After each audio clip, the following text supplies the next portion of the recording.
Okay, I've got to continue anyway because the kids, two of them are still asleep and the other two are playing, so I've got to continue. Um, I think it's affecting me now because I'm thinking the after, what's going to happen the after. I've got a business, obviously. I've got students who do pay monthly fees. When we get to April, those students won't pay monthly fees, and obviously we won't have any income.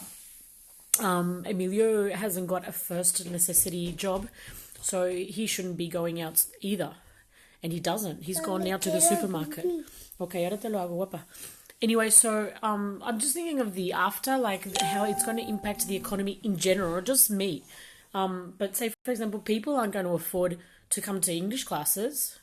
Their their main focus is going to be on providing for their families, and everyone's suffering it. And it's not just me, but it's just something that, hi Natalie, she wants a bottle, so I'm going to have to cut short. It's just everyone is going to have a lot of problems, heaps and heaps.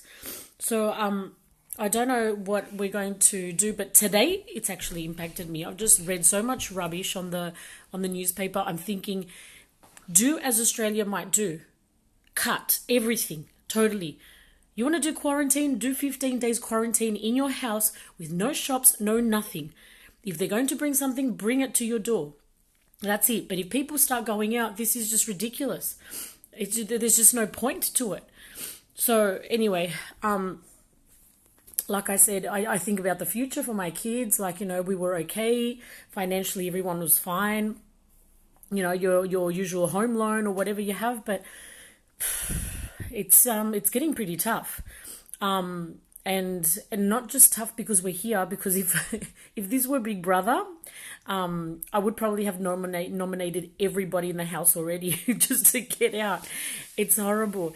I mean, the people that live in the rural areas, for example, my parents, my in-laws, they have the luck that they can actually go out into their patios and they can do things. Like my dad, I know he can go out into the garage and do some sort of things.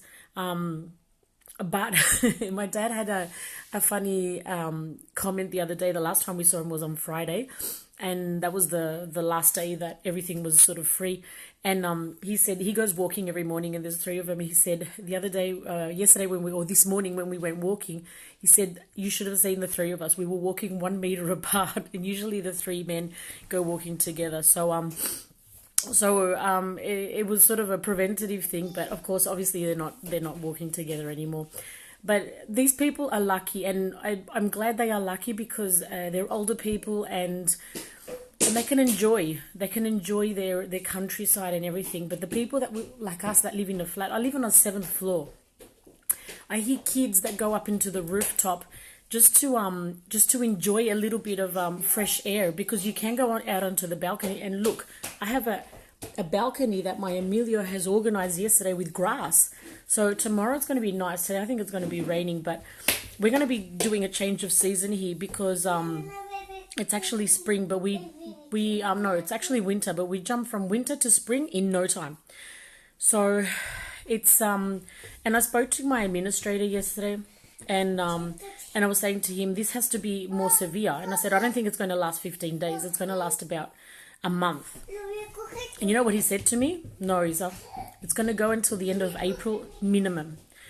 Imagine that, 45 days. 45 days.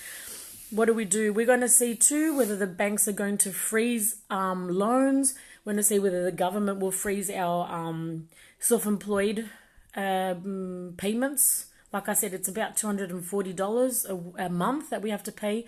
Plus we have to pay taxes, plus we have to pay salaries.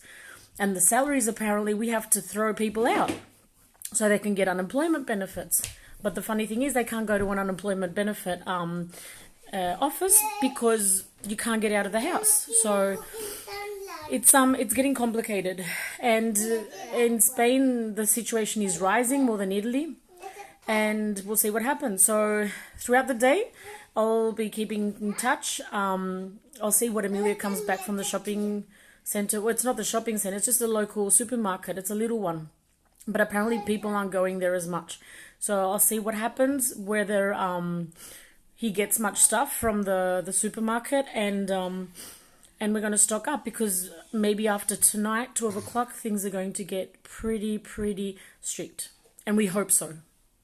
Even though we'll be using up the last resource in our pantry, but it has to get strict. You want this to be solved?